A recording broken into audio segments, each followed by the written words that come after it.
Die DA hoop om die ekonomie te stimuleer deur weg te doen met swart ekonomiese bemagtiging. Taksiroetes in Kaapstad open na maandlange sluiting, maar nog 'n taksilid sterf in koelreën. En die Franse polisie krap kop nadat juwele by die bekende Louvre Museum in Parys gesteel is.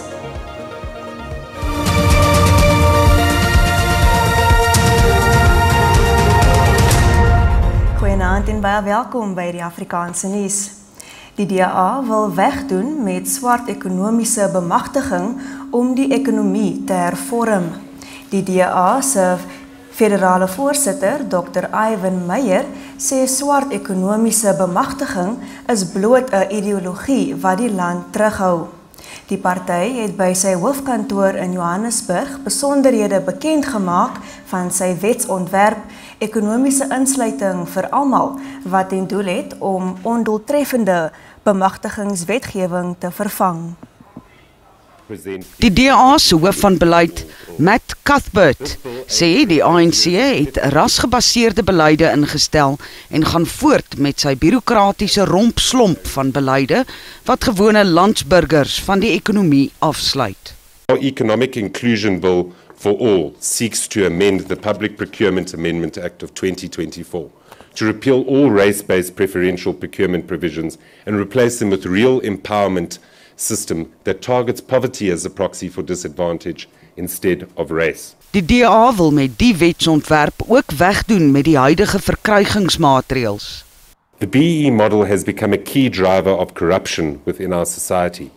We have witnessed this in the wide-scale looting of approximately 2 billion rand from Tembisa Hospital and the murder of Ekurhuleni Metropolitan Municipality's chief auditor, Mpho Mafole, after submitting a scathing report relating to 1.8 billion rand in chemical toilet tenders. Die DA wil met sy wetsontwerp die einste pilare van swart ekonomiese bemagtiging verwyder, wat slegs tot voordeel was van 'n elite groepie mense met politieke bande en geen voordeel ingehou het vir landsburgers wat voorheen benadeel was nie.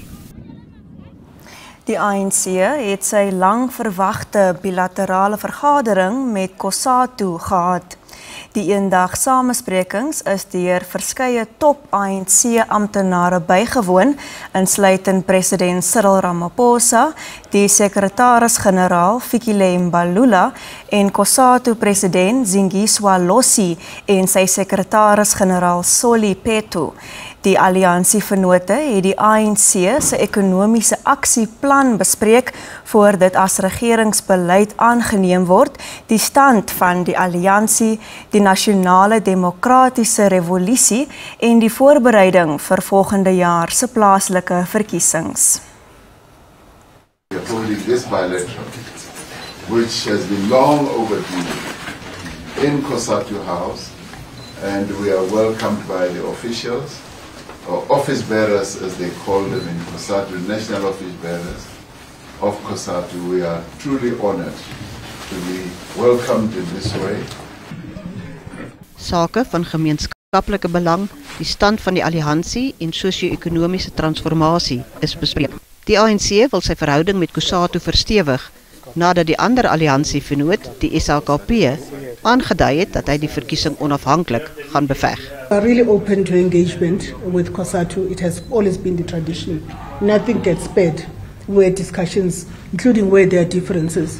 But the majority of the relationships is of such a nature that we've always been able to find one another. It's a chance for us also to raise concerns about the performance of the economy. A high unemployment rate, high poverty rates.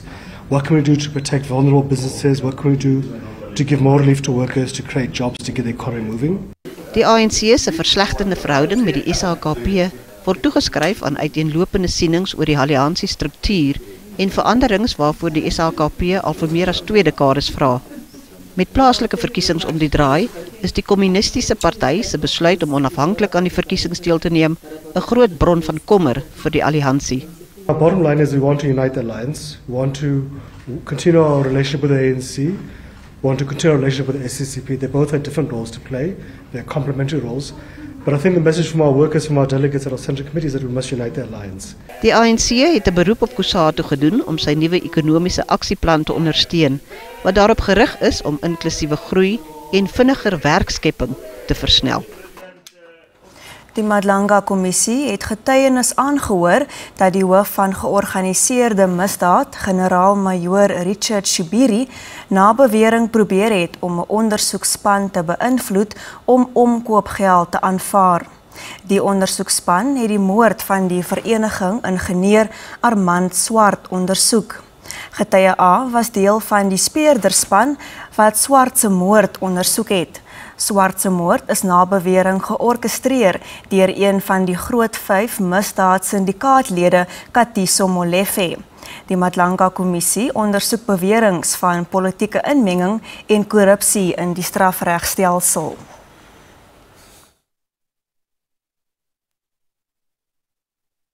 Getuie A is 'n georganiseerde misdaadspeurder wat hoofsaaklik misdaadsyndikaate ondersoek. Hy voer aan generaal-majoor Shibiri het na bewering in die polisie ondersoek na Swart se moord ingemeng. Die ondersoek het aanvanklik 'n vinger gewys na die moontlike betrokkenheid in Swart se moord van die voormalige polisieman Michael Puletau, Musa Kekana en Diego Floyd Mabusela. I felt that meeting I left that meeting feeling that General Shibiri was firstly trying to find out what evidence we had that linked the suspects to the murder and how strong our case was at the time. And secondly, to bait us to see if we could be influenced, hence the reference to the envelopes being available. It seems to me that if we were not agreeable to take the envelopes, which was indeed the case, then technically he did not offer us a bribe, but he was merely informing us that there was a bribe up for grabs. Swart is op 17 April verlede jaar doodgeskiet in wat klaarblijklik 'n aanval op 'n verkeerde persoon was.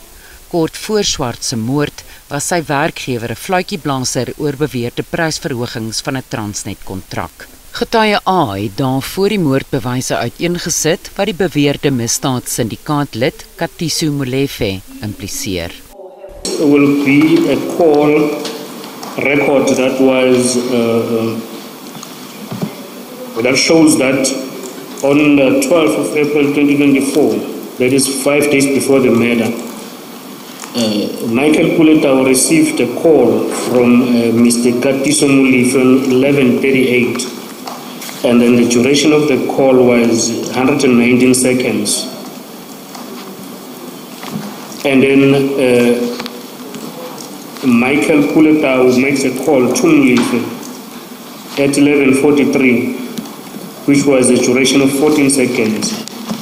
And then Michael Puletau arrives at Molefe's house in 16 minutes. Getuie A het ook getuig daar was na bewering ingemeng met die ballistiese verslag oor Swart se moord. When you take everything that happened with this case going forward and then you understand and you listen to information that you get, I believe that this was a tampering that was aimed at not linking the suspects to this case. Getuienis voor die Madlanga-kommissie duur voort. Meer as 900,000 kandidate sal na verwagting vanjaar die graad 12 eindeksamens aflê. Dit skop môre af met rekenaartoepassing gevolg deur taalvraestelle later in die week.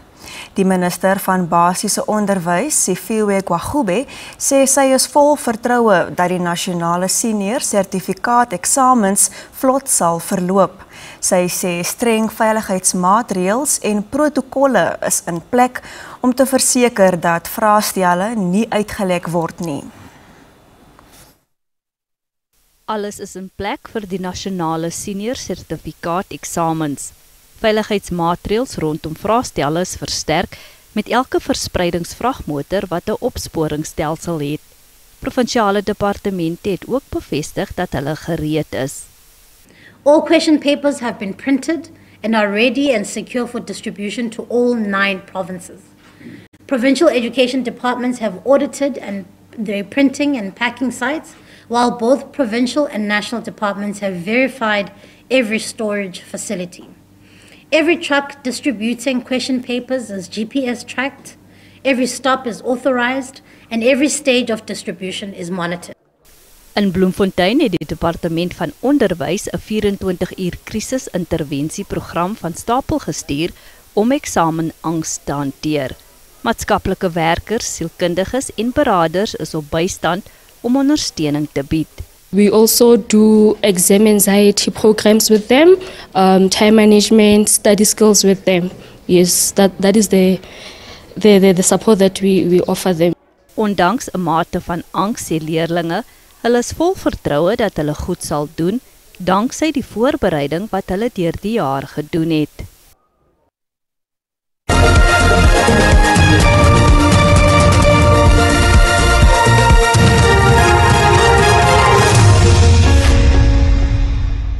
In Hong Kong het 'n Boeing 747 Emirates vragvliegtuig vroeg vanoggend tydens landing by die internasionale lughawe op die aanloopbaan gegly en in die see beland. Dit het die voertuig van 2 veiligheidspersoneel op patrollie getref wat saam in die see gesleep is, waarna hulle gesterf het. Die 4 bemanningslede op die vliegtuig is ongedeerd. Die noordelike aanloopbaan van die wêreld se besigste vragvervoerlughawe is na die voorval gesluit. Israel beskuldig Hamas daarvan dat hy die skietstakingsooreenkoms verbreek het deur Israelse soldate Sondagoggend aan te val. 'n Woordvoerder vir die kantoor van die Israelse eerste minister Shosh Bedrosian sê Hamas versuim ook om die liggame van 16 gijslaars te oorhandig. Hamas voer aan dat hy nie weet waar die liggame is nie. Volgens Israel sal hy die skietstaking eerbiedig en afdwing indien nodig. Die eerste minister, Benjamin Netanyahu, sal met die VSA se adjunk-president J.D. Vance vergader om hom op hoogte te bring van die stand van die skietstaking.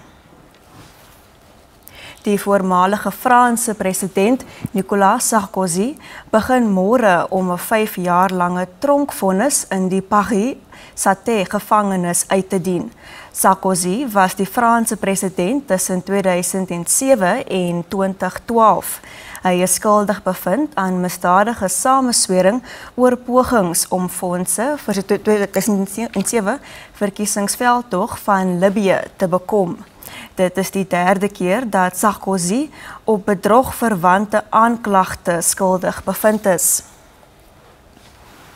Frankryk se mees besoekte museum, die Louvre, is steeds gesluit na 'n juweelroof gister.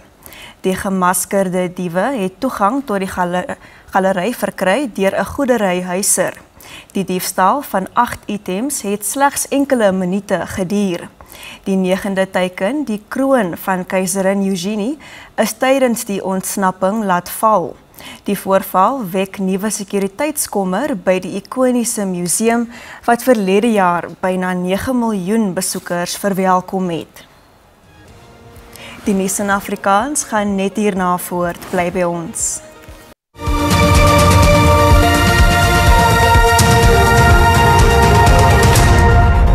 Verskeie taksiroetes in Somerset Wes in Kaapstad is weer ten volle operasioneel nadat dit vir 'n maand gesluit was. Die Wes-Kaapse Departement van Mobiliteit het die roetes gesluit nadat 8 mense doodgeskiet is in gevegte tussen die strydende taksiverenigings Kata en Codeta. Die provinsiale minister van Mobiliteit, Isaac Seleku, het gedurende die naweek aangekondig dat die roetes heropen gaan word na suksesvolle samesprekings met alle rolspelers. Kata en Codeta kon weer hul werksaamhede hervat onder dieselfde lisensievoorwaardes. This was not an easy decision, but one taken to protect the rights and needs of the commuters and as part of our ongoing efforts to reach a sustainable and peaceful solution with the 2 associations and all affected parties. I now call on both associations to demonstrate the same level of commitment, not only to government, but to the people of this province who depend on a safe, reliable, and dignified public transport system. Kudeta sê hy is daartoe verbind om 'n langtermynoplossing te vind om geskille oor die roetes op te los. Die taxi-vereniging Kata was nie beskikbaar vir kommentaar nie. Intussen het Kata bevestig dat een van sy lede vanoggend op die R300 snelweg naby Delft op die Kaapse vlakte doodgeskiet is. 2 ander mans is tydens die voorval gewond. Kata sê die oorledene het toesig gehou oor die roete tussen Nyanga en Kaapstad.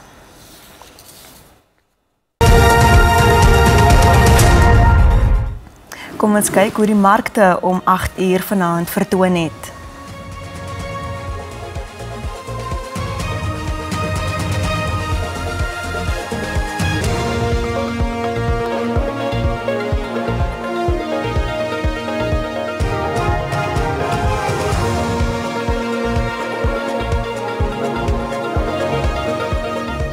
Ons sportsegment en die weer vir môre volg net hierna.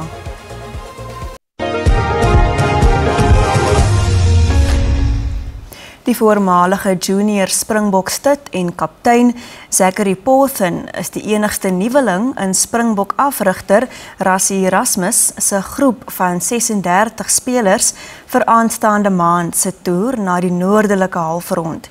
Die 21-jarige Paulson het in Mei vanjaar sy buiging vir die Stormers in die Verenigde Rugby Kampioenskap gemaak. 3 spelers is vir die eerste keer vanjaar in 'n bokgroep ingesluit. Hulle is die flank Ben Jason Dixon, die hakker Johan Grobbelaar en stit Gerard Steenekamp. Die 2-malige wêreldbekerwenner Bongi Mbonambi is een van 10 spelers wie se name op 'n bystandlys is en sy roemryke internasionale loopbaan staan dalk einde se kant toe. Die Springbokke begin hulle maandlange toer met 'n toetswedstryd op 1 November teen Japan in die Wembley Stadion in Londen. Hulle speel daarna ook teen Frankryk in Parys, Italië in Turin, Ierland in Dublin en Wales in Cardiff. Ons groet vanaand met beeldmateriaal van feestlikhede in Indië ter viering van die Diwali, oftewel die fees van liggies. Mooi aand verder, totsiens.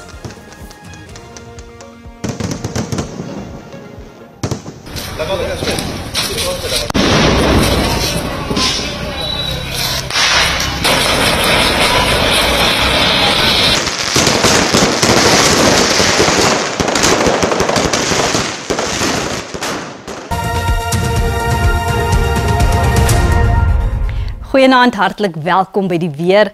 Vir vannag 'n 30 tot 60% kans vir reën in die noordoostelike dele van die land. Vir môre die reën steeds voort, 'n 30% kans vir reën in die noordoostelike dele. Dan môreoggend sien ons miskolle langs die plateaurand. Vir vannag is daar 'n geel vlak 4 waarskuwing uitgereik vir ewige donderbuie wat dan verwag word oor groot dele van Noordwes, en dan is daar 'n geel vlak 2 waarskuwing uitgereik vir die noordwestelike dele in Vrystaat en dan ook in dele van die noordoostelike dele van Noord-Kaap. Ons kyk nou na môre se waarskuwing. Ons sien daar 'n waarskuwing vir die toestande bevorderlik vir die ontstaan van weggolfveldbrande wat dan verwag word in dele van Noord-Kaap en dan ook in dele van die Wes-Kaap. Ons kyk nou na ons minimum en maksimum temperature. Verspreide buie en donderbuie sien ons in Gauteng, Bronkhorstspruit 11:21 en dan Carletonville en Johannesburg het albei 'n maksimum van 21. In Limpopo, Phalaborwa maksimum van 29, Lephalale 17:21 en dan Polokwane en Tzaneen albei 'n minimum van 10. Mpumalanga, Mashishing 7:17, Ermelo 'n maksimum van 20 en dan Secunda en Standerton albei 'n minimum van 8. KwaZulu-Natal, Ulundi maksimum van 24, Pietermaritzburg 8:23 en dan Kokstad en Potchefstroom albei 'n maksimum van 22. Koel in die Oos-Kaap, Mthatha 8:27, Graaff-Reinet 'n minimum van 7 en dan Makhanda 9:27. Weskaap sien ons sonnig in gedeeltes van die provinsie Beaufort Wes 'n maksimum van 31 en dan Klein Willem 'n maksimum van 37. In die Noord-Kaap Kroeman 13:25, Carnarvon 16:30 en dan Springbok 'n maksimum van 33. In die Vrystaat Frankfurt 8:21, Bloemfontein 'n maksimum van 25 en dan Wepener 9:23. Ten slotte Noordwes verspreide buie en donderbuie, Rustenburg 13:23 en dan Mahikeng en Schweizer-Reneke albei 'n maksimum van 24. Dit is dan al van my en die weerdiens. 'n rustige aand verder.